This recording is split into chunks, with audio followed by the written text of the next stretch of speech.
ശ്രീ ബേസിൽ പാറക്കുടി, മണിച്ചേട്ടൻ പറഞ്ഞതങ്ങ് കേട്ടിട്ടുണ്ടാവും എന്ന് കരുതുന്നു. ഈ രണ്ട് നേതാക്കളും പറഞ്ഞത് ഒരു കാര്യമാണ്, ഐക്യത്തിനുള്ള ആഹ്വാനമാണ്. പക്ഷെ അതിനുശേഷം അതിശക്തമായ ആക്രമണമാണ് രണ്ട് നേതാക്കളും നടത്തിയത്. ശ്രീ വെള്ളാപ്പള്ളി നടേശൻ VD സതീശനെ പേരെടുത്ത് പറഞ്ഞ് ഈഴവ വിരോധി എന്ന് ആവർത്തിച്ചു പറഞ്ഞു. ശ്രീ G സുകുമാരൻ നായർ ആകട്ടെ ഈ തിണ്ണനിരങ്ങുന്നതിനെ കുറിച്ചായിരുന്നു അദ്ദേഹം പരാമർശിച്ചത്.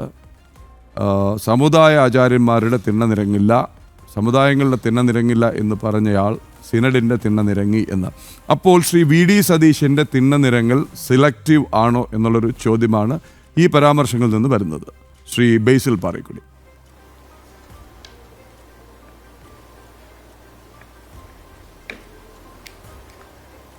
അതായത് VD സതീശൻ മതേതരത്വം ഒരു വശത്ത് പറഞ്ഞുകൊണ്ട് മറ്റൊരു വശത്ത് അതായത് വിദ്വേഷ പ്രസംഗം നടത്തുന്നവരെ നമ്മൾ പൊന്നാടയിട്ട് സ്വീകരിക്കരുത് എന്നാണ് കേരളത്തിന്റെ പ്രതിപക്ഷ നേതാവ് VD സതീശൻ പറഞ്ഞത്.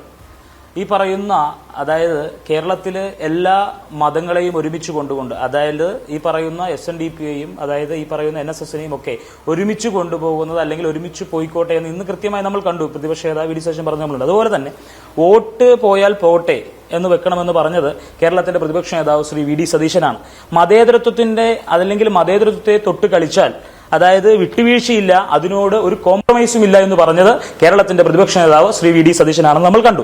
എല്ലാവരും ഒരുമിച്ച് നിന്നുകൊണ്ട് അതായത് എല്ലാവരും ഒരുമിച്ച് നിന്നുകൊണ്ട് ഒരു വൻമതിൽ നമ്മൾ ഉണ്ടാക്കും, ആ വൻമതിൽ മതേതരത്വത്തിന്റെ വൻമതിലാണെന്ന് പറഞ്ഞത് കേരളത്തിന്റെ പ്രതിപക്ഷ നേതാവ് ശ്രീ VD സതീശനാണ്. ഈ മതേതരത്വത്തിന്റെ വൻമതിൽ നമ്മൾക്ക് എല്ലാവരും ചേർന്ന് ഉണ്ടാക്കാമെന്ന് ഇന്ന് കേരളം ഭരിക്കുന്ന കേരളത്തിന്റെ മുഖ്യമന്ത്രി പിണറായി വിജയന് പറയാൻ സാധിക്കുമോ? ഇന്ന് നമ്മളെല്ലാവരും കണ്ടു, ഇന്ന് പ്രതിപക്ഷ നേതാവ് പറഞ്ഞാണ് ആര് വർഗീയത പറഞ്ഞാലും അവരോട് ഒരു കോംപ്രമൈസിനും നോ കോംപ്രമൈസ് എന്ന് പറഞ്ഞത് കേരളത്തിന്റെ പ്രതിപക്ഷ നേതാവ് VD സതീശനാണ്. അവരിൽ നിന്ന് അതായത് ആര് വർഗീയ പരാമർശം നടത്തിയാലും അവർക്കെതിരെ മതേതരത്വം എന്ന് പറയുന്ന മൂല്യത്തെ ഉയർത്തിപ്പിടിച്ചുകൊണ്ട് നമ്മളെല്ലാവരും കണ്ടു, മതേതരത്വം എന്ന് പറയുന്ന ഒരു മൂല്യത്തെ ഉയർത്തിപ്പിടിച്ചുകൊണ്ട് നിൽക്കാൻ തന്നെയാണ് കോൺഗ്രസിന്റെ തീരുമാനം, തന്നെയാണ് UDFന്റെ തീരുമാനം. ആ തീരുമാനമാണ് കേരളത്തിന്റെ പ്രതിപക്ഷ നേതാവ് ശ്രീ VD സതീശൻ പറഞ്ഞു വെച്ചത്.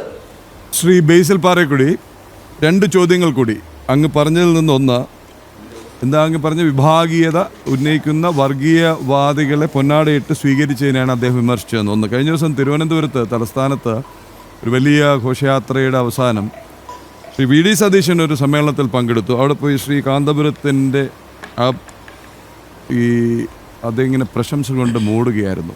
അപ്പോൾ ഈ മതേതരത്വത്തിൻ്റെ ഉസ്താദാണോ, മതേതരത്വത്തിൻ്റെ ആൾരൂപമാണോ കാന്തപുരം? Question number 1. അത് പറയൂ ശ്രീ ബേസിൽ പാറക്കുടി.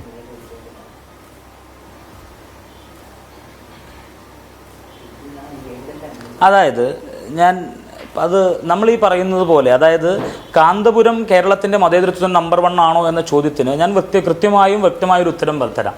ഒരു സ്ഥലത്തും വർഗീയ പരാമർശങ്ങൾക്ക് ഒരു സ്ഥലത്തും ഇട കൊടുത്തിട്ടില്ല കാന്തപുരം എന്ന നഗ്നമായ സത്യം നമുക്കെല്ലാവരും. ഇന്നലെ എന്റെ സഹപ്രവർത്തകൻ ശ്രീ ശ്യാംബാബു കോറോത്ത് നടത്തിയ ചർച്ച അങ്ങ് കണ്ടില്ലെന്ന് കരുതുന്നു. അതിൽ കൃത്യമായി കാണിച്ചിട്ടുണ്ടായിരുന്നു. ഇനി ആവർത്തിച്ച് കാണിച്ച വിരസത കാണിക്കുന്നില്ല, വളരെ വ്യക്തമായി പറയുന്നുണ്ട് അദ്ദേഹത്തിന്റെ മതേതരത്വം എന്താണെന്നും വിഭാഗീയത ഇല്ലായ്മ എന്താണെന്നും അദ്ദേഹത്തിൻ്റെ മാനവികതയും മതേതരത്വവും എന്ന് പറയുന്നത് ഇസ്ലാം മാത്രമാണെന്നും കൃത്യമായി വ്യക്തമാക്കുന്നത്. അങ്ങനെ യൂട്യൂബിലൊന്ന് അടിച്ചു നോക്കിയാൽ കാണാം. പറഞ്ഞോളൂ. പറഞ്ഞു തീർക്കട്ടെ.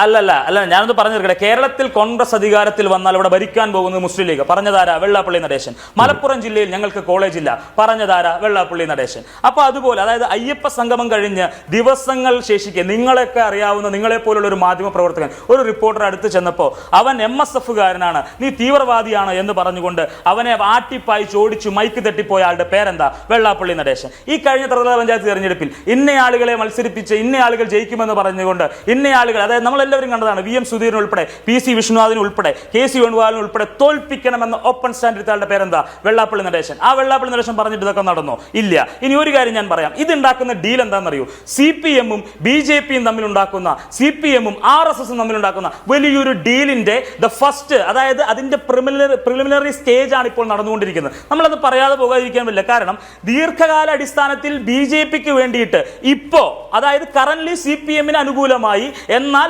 ദീർഘകാലാടിസ്ഥാനത്തിൽ BJPക്ക് വേണ്ടിയിട്ട് വെള്ളാപ്പള്ളി നടേശനെ മുൻനിർത്തിക്കൊണ്ട് CPM-ഉം BJPയും തമ്മിൽ നടത്തുന്ന ഒരു ഡീലാണിത്. പിണറായി വിജയന് കൃത്യമായ ഒരു ബോധ്യമുണ്ട്. എന്താണെന്നറിയോ? കേരളത്തിന്റെ ഏറ്റവും അവസാനത്തെ കമ്മ്യൂണിസ്റ്റ് മുഖ്യമന്ത്രിയാണ് പിണറായി വിജയൻ എന്ന കാര്യത്തിൽ പിണറായി വിജയന് സംശയമില്ല. പക്ഷേ ഈ പറയുന്ന അവസാന ഘട്ടത്തിൽ മതേതരത്വമില്ലാതെ ഈ വർഗീയ ശക്തി, അതായത് ഈ പറയുന്ന ഈ നമ്മുടെ ഈ SNDP-യെയും NSSനെയും പോലെയുള്ള ആളുകളെ തമ്മിൽ തെളിച്ചുകൊണ്ട്, അല്ലെങ്കിൽ ഈ പറയുന്ന മതേതരത്വം ഇല്ലായ്മ ചെയ്തുകൊണ്ട്, മതം എന്ന് പറയുന്ന വിഷത്തെ ഇഞ്ചക്ട് ചെയ്തുകൊണ്ട്, വെള്ളാപ്പള്ളി നടേശനെ പോലുള്ള ആളുകളെ ഉപയോഗിച്ചുകൊണ്ട് അത് ഇഞ്ചക്ട് ചെയ്തുകൊണ്ട് ഇനിയൊരു ഭരണം കൂടി നേടുവാൻ സാധിക്കുമോ എന്നുള്ള ഒരു ചിന്തയിലാണ് ഈ പറയുന്ന പിണറായി വിജയൻ ഇരിക്കുന്നത്. ഇനി അതിനുശേഷം ഈ പറയുന്ന BJPയുടെ കയ്യിലേക്ക് അടുത്ത തവണ വെള്ളിക്കിണ്ണത്തിലല്ല, ഈ പറയുന്ന ശബരിമലയിൽ നിന്ന് അടിച്ചു മാറ്റിയ പോലെ അല്ല, സ്വർണ്ണ കിണ്ണത്തിൽ കൊണ്ടുപോയി കേരളത്തെ വെച്ചു കൊടുക്കുവാൻ വേണ്ടിയിട്ടുള്ള പിണറായി വിജയന്റെ BJPയുമായിട്ടുള്ള അല്ലെങ്കിൽ RSSുമായിട്ടുള്ള ഡീലിന്റെ മീഡിയേറ്റർ ആണ് ഈ പറയുന്ന വെള്ളാപ്പള്ളി നടേശൻ എന്ന കാര്യത്തിൽ ആർക്കും ഒരു സംശയമില്ല. ശരി, ഞാൻ അങ്ങയിലേക്ക് തിരിച്ചു വരാം. അതായത് വെള്ളാപ്പള്ളി നടേശൻ വർഗീയവാദി, കാന്തപുരം അടക്കമുള്ള കോൺഗ്രസിന് പ്രിയപ്പെട്ട നേതാക്കളൊക്കെ മതേതരത്വത്തിൻ്റെ വക്താക്കൾ. അങ്ങയുടെ ഈ മതേതരത്വത്തിൻ്റെ ഉസ്താദിൻ്റെ വാക്കുകൾ നമുക്കൊന്ന് കേൾക്കാം. PCR.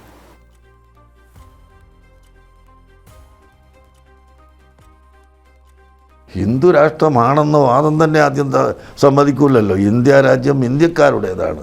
അത് ഹിന്ദുവിൻ്റെതല്ല, മുസ്ലിമിൻ്റെതല്ല, ക്രിസ്ത്യാനിയുടേതല്ല, മനുഷ്യരുടേതാണ്. സൗദി അറേബ്യ ആണെങ്കിൽ മുസ്ലിങ്ങളുടെ രാഷ്ട്രമാണ്, മനുഷ്യരുടെ. സൗദി അറേബ്യ മുസ്ലിംകളായ മനുഷ്യരുടേതാണ് രാഷ്ട്രം. അവിടുത്തെ ഭരണം അതാണ്. ഇവിടെ ഹിന്ദു രാഷ്ട്രമല്ല. ആദ്യം അത് പൊളിക്കണം. ഹിന്ദു രാഷ്ട്രമാണെന്ന് പറയുന്നത് ഒരിക്കലും അംഗീകരിക്കാൻ പറ്റാത്തതാണ്. അതുപോലെ തന്നെ അവിടെയുള്ള ന്യൂനപക്ഷങ്ങളെ ചോദ്യം കഴിഞ്ഞു. കഴിയില്ല. അവിടെയുള്ള ന്യൂനപക്ഷങ്ങൾ ഇതുപോലെ പ്രശ്നം ഉണ്ടാക്കിയാൽ അങ്ങ് എന്ത് നിലപാടെടുക്കും? അറബ് മേഖലയിലുള്ള ന്യൂനപക്ഷം എന്ന് പറഞ്ഞിട്ടൊന്നും അവിടെ ആ നാട്ടിലില്ല. ആ നാട്ടിൽ ഇല്ല. വന്നുകൂടിയവർ മാത്രമേ ഉള്ളൂ. വിദേശത്ത് നിന്ന് ജോലിക്ക് വന്നവർ മാത്രമേ ഉള്ളൂ. Curtsy Asianet news. എൻ്റെ സുഹൃത്ത് ജിമ്മി ജെയിംസ് നടത്തിയ അഭിമുഖം ഞാനിനി ഇത് വിശകലനം ചെയ്യണ്ടല്ലോ അല്ലേ? ശ്രീ ബേസിൽ പാറക്കുടി, ഈ പറഞ്ഞതാണ് മതേതരവാദി അങ്ങയുടെ പ്രതിപക്ഷ നേതാവ്. ഒപ്പം നിന്ന് വാനോളം കാന്തപുരം പറഞ്ഞത് വളരെ അല്ലല്ല കാന്തപുരം പറഞ്ഞത് വളരെ കൃത്യമാണ്. ഞാൻ ശരി പറയും. അല്ലല്ല പറഞ്ഞോളൂ. അല്ലല്ല കാന്തപുരം പറഞ്ഞത് ശരി അല്ലേ? അതായത് ഈ മതേതരത്വം ഒരുമിച്ച് മറുപടി പറയൂ. ഈ മതേതരത്വം എന്ന് പറഞ്ഞാൽ ഹിന്ദു വിരുദ്ധതയാണോ? വെള്ളാപ്പള്ളിക്കെതിരെ പറയുന്നത് മതേതരത്വം, NSSനെതിരെ പറയുന്നത് മതേതരത്വം. വെള്ളാപ്പള്ളിയും സുകുമാരൻ നായരും ഒന്നിച്ചാൽ അത് വിഭജനം, അജണ്ട, വർഗീയ അജണ്ട അല്ലേ?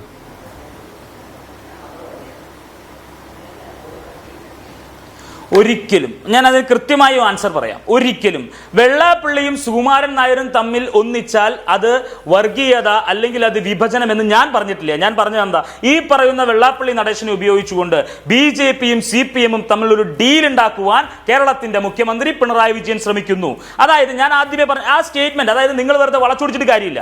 ഞാൻ ഒരിക്കലും സുകുമാരൻ നായരും ഈ പറയുന്ന വെള്ളാപ്പള്ളി നടേശനും ഒന്നിച്ചു കഴിയുമ്പോൾ അത് ഒരു വിഭാഗീയത ഉണ്ടാക്കുന്നു എന്നല്ല ഞാൻ പറഞ്ഞത്. നല്ലതാണ്. വർഗീയവാദിയാണോ? മതേതരത്വം അത് നല്ലതാണ്. ഞങ്ങൾ ഐക്യത്തെ സ്വാഗതം ചെയ്യുന്നുവെന്ന കേരളത്തിന്റെ പ്രതിപക്ഷ നേതാവ് VD സതീശൻ പറഞ്ഞത്. വെള്ളാപ്പള്ളി വർഗീയവാദിയാണോ?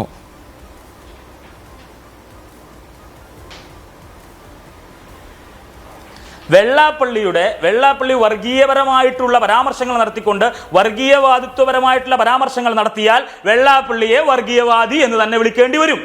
ഞാൻ പിന്നെയും പറയാം, വെള്ളാപ്പള്ളി വർഗീയപരമായിട്ടുള്ള വർഗീയത തുപ്പുന്ന രീതിയിലുള്ള ഭാഷ പറഞ്ഞാൽ വെള്ളാപ്പള്ളിയെ വർഗീയവാദി എന്നെ വിളിക്കൂ, അല്ലേ? ശരിയല്ലേ? വെള്ളാപ്പള്ളി വർഗീയവാദി, കാന്തപുരം മതേതരത്വം, KM ഷാജി മതേതരത്വം ഭരിക്കാൻ പോകുന്നത്.